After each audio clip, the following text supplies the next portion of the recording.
Okay, we're back to theory. The Sabbath is coming in, so I got a little time to keep recording some of these.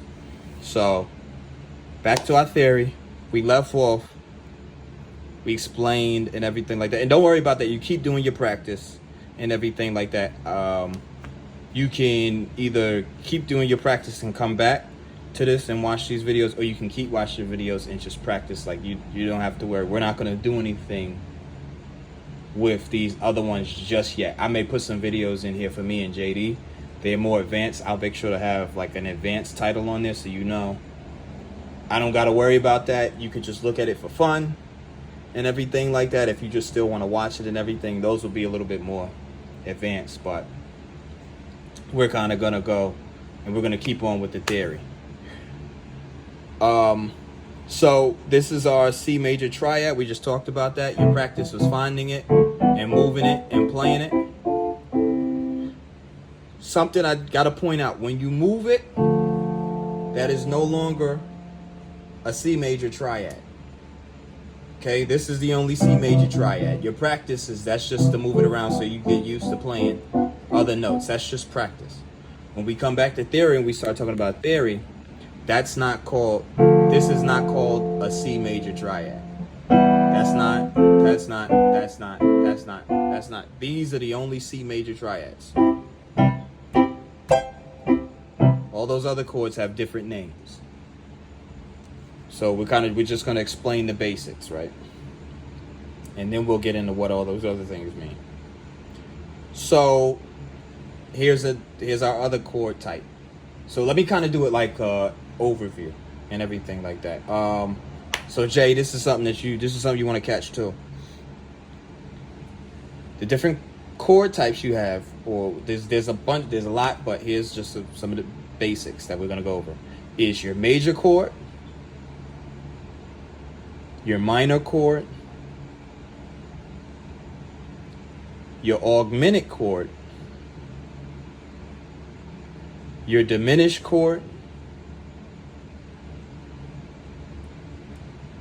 your dominant seventh chord. That one's really advanced. Don't worry about that right now. I think me and JD is the only one who's really going to be worried about that right now. Your major seventh chord, another one. Again, don't worry about that. Your minor seventh chord, don't worry about that.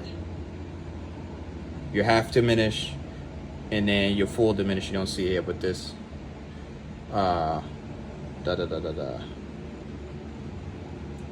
full diminished seventh. Okay, so I don't think we have a picture for the full diminished seventh. Don't worry about that one either. If it's got a 7 next to it, don't worry about it. That's getting into more advanced stuff, and we'll talk about that as we go. But those ones is more so for me and JD right now. You'll get to that. You'll get to that point, and you'll actually start using the diminished sooner than you think. But the 7th, don't worry about the 7th chords, the ones that say 7. So the C minor chord, remember we talked about those intervals, right? 1, 2, 3, 4, 5, 6, 7, right? So to get a minor chord, what you're going to do is you're going to play a C major chord. Remember, 1, 1, 2, 3, 1, 2, 3. But your second chord, you're going to flat it. Remember, flat means down, sharp means up. And we're going to play the minor third.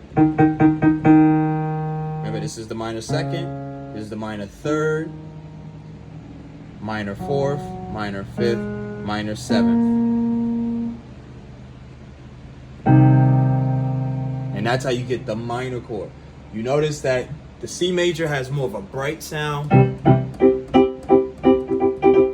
sounds happy, sounds opening, welcoming, and different things. The minor has a serious tone to it. Once again, everything's suggestions. You can make some songs sound really warm in minor, and you can make songs sound really serious with major, right? But just to help kind of train your ear and get a thought for it, you kind of would have got, this is your major, that's that major sound, and and then your minor. Right? That's your minor chord. So you just drop that. You drop that, what do you got, that second note or your third interval. Right?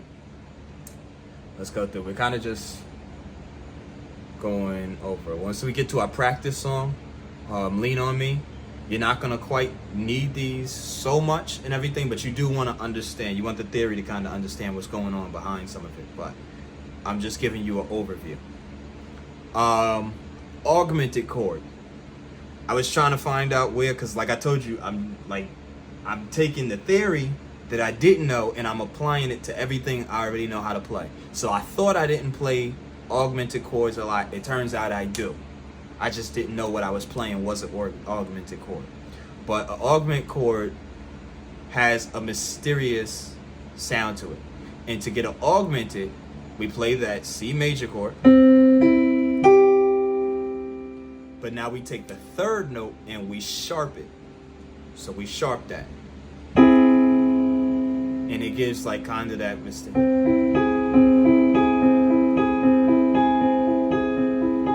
So it kind of gives like a mysterious sound and everything like that. You may hear like in a lot of movies, they may use that sound for like if someone was exploring or going into space or different things like that. It just gives like an exploring, like kind of gives that sound to it, right? Oh, and excuse me, I forgot for my vocabulary people. Let me read the vocabulary. So going back to C minor for a second. The C minor chord is comprised of 3 notes: C, E flat, and G. It is the tonic triad in the key of C minor. It has the shape of 2 outer white keys with a black key in the middle. Now, the vocabulary for our C augmented chord. The C augmented chord, or C aug, the augmented triad built on C consists of the notes C, E, and G sharp. So sharp it. It is made up of the root note C, a major third E, and an augmented fifth, G sharp. Right? They like their big words. The augmented triad has a bright and unsettling sound and is often used to create a sense of tension and release in music. We come to our diminish. I love the diminish. Diminished chords are used everywhere. We're going to get into that when we start learning some other songs and everything. Once again, this is another chord that we don't need for Lean On Me just yet.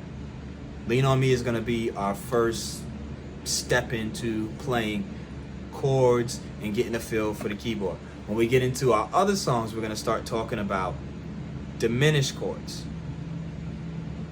To get a diminished chord, we're going to play our C major. You see why we got to know that C major? We got to be able to find that C major because it's going to help us identify all of our other chords. And what it is when you play in other keys, these rules are going to help you find those notes when everything isn't as easy to read as C. Like you see with C, everything's easy to read. It's right there. But everything's easy to read. It's right there. But when we come to our other keys, it may not be so easy to read and know. It's like, okay, how do I play a minor here? Well, we follow that same rule. That third finger is going to come down. But that's advanced. So I'm sorry, I told you we're sticking with C. So to get our C diminished chord, we're going to start with our C major. And we're going to drop the second and the third notes.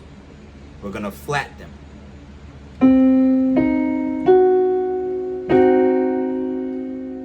That's how you get your C diminished chord.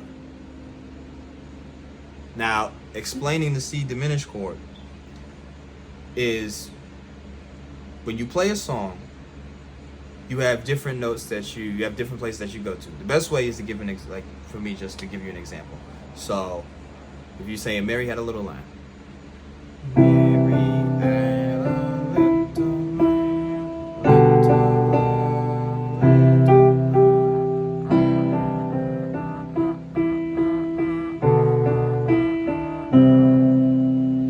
So you see, like this left hand, it didn't play every note. Like it's like it leads to each one. So if I was to play it without the melody, the song will go.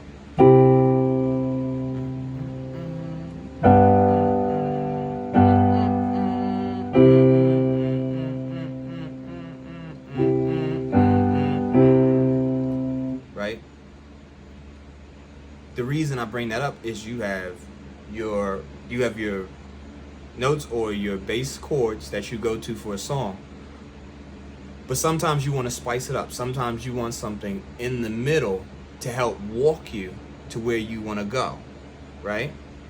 So I'm gonna kind of get a little bit, it may seem a little bit advanced and everything like that. You don't have to understand it completely right now. It'll make so much sense later. It'll be so much easier to understand. In fact, you're gonna understand it after we go through Lean On Me. So if I was to play a song,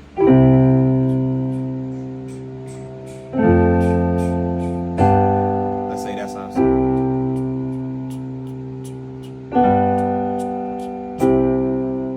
right? Well, you have what you can do, which is called passing chords. And what passing chords is chords I play in the middle so that everything doesn't sound so straightforward. This is how you may play that. Like if I turn the metronome on, listen to how many breaks we have in between each note.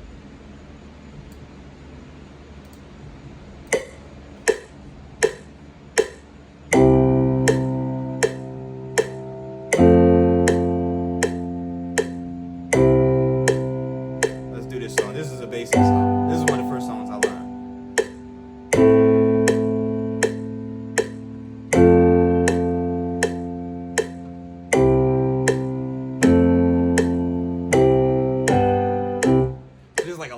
Breaks in that and everything like that. It's like there's nothing wrong with playing. Like sometimes when you play, it doesn't matter how advanced you are. There's things you're gonna have to simplify, and there's things you can advance. You don't always want to sit there just be doing.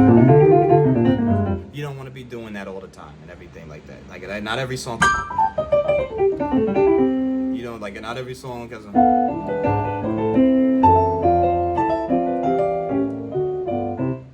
Not every song needs that. Because you still want to have a pattern that people can follow when you play. It's about aiding the singer or aiding the melody. Even if the melody's not being played, even if the melody's in your head, you're still aiding that melody and everything. So it should be something followable. Like sometimes people who are advanced players themselves should almost be able to guess what you're going to play next. Because you're following a pattern, you're establishing a pattern. We're not just going anywhere at any time. So, with that example,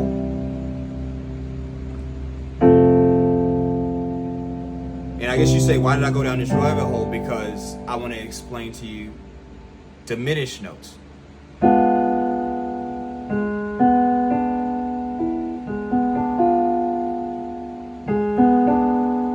That's more so the correct one. I'm sorry, I was adding extra notes in there. Habit, my bad.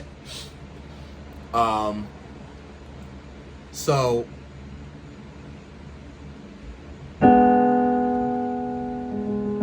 this would be an example of an A flat diminished.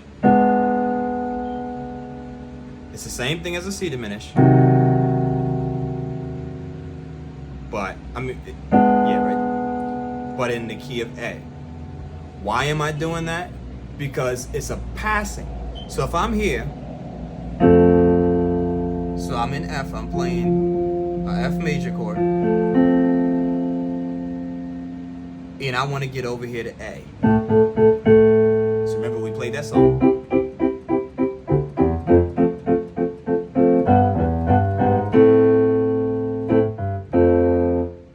I want to get there. kind of like spice it up. I don't want to just go like.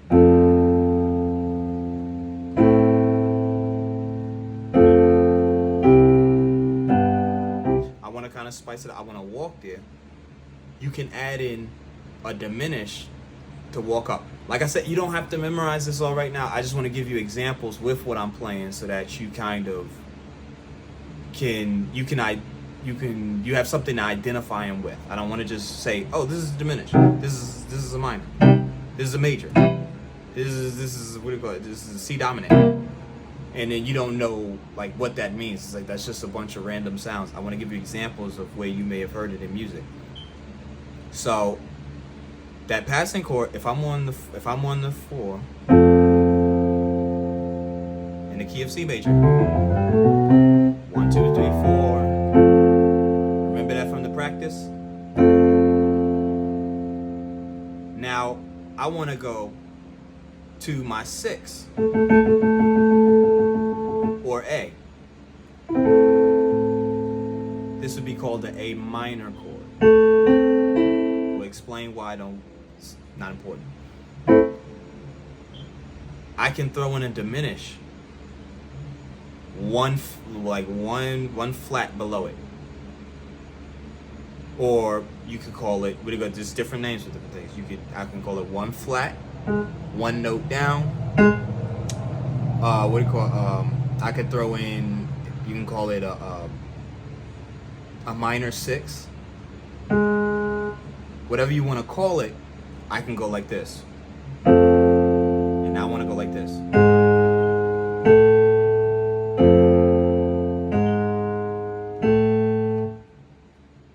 So I'm going from here, but I can't play the major chord on that because that takes me to a whole nother key. That's A flat major. It won't quite sound right. So what you can do is, because the reason why is because we're just trying to pass with this chord. We're not trying to play a whole note. We just want to walk to and everything, right? It's like going from one house to another house. I don't want to stop at another house. I just want something to carry me. I just want to get on a bus to carry me to the next house. So what you can do is throw in that diminish, and it changes the sound. It goes.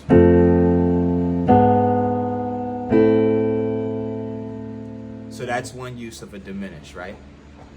I know it took like a really long time on that one, but I just wanted to get you a couple concepts in there.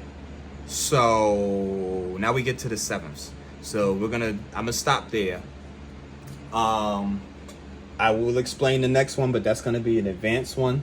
That's gonna be for me and JD. I'm gonna kind of go faster. You can still watch it if you want to. You don't have to. If it doesn't make sense, don't worry. I'm just going super advanced, super fast for me and JD. All right.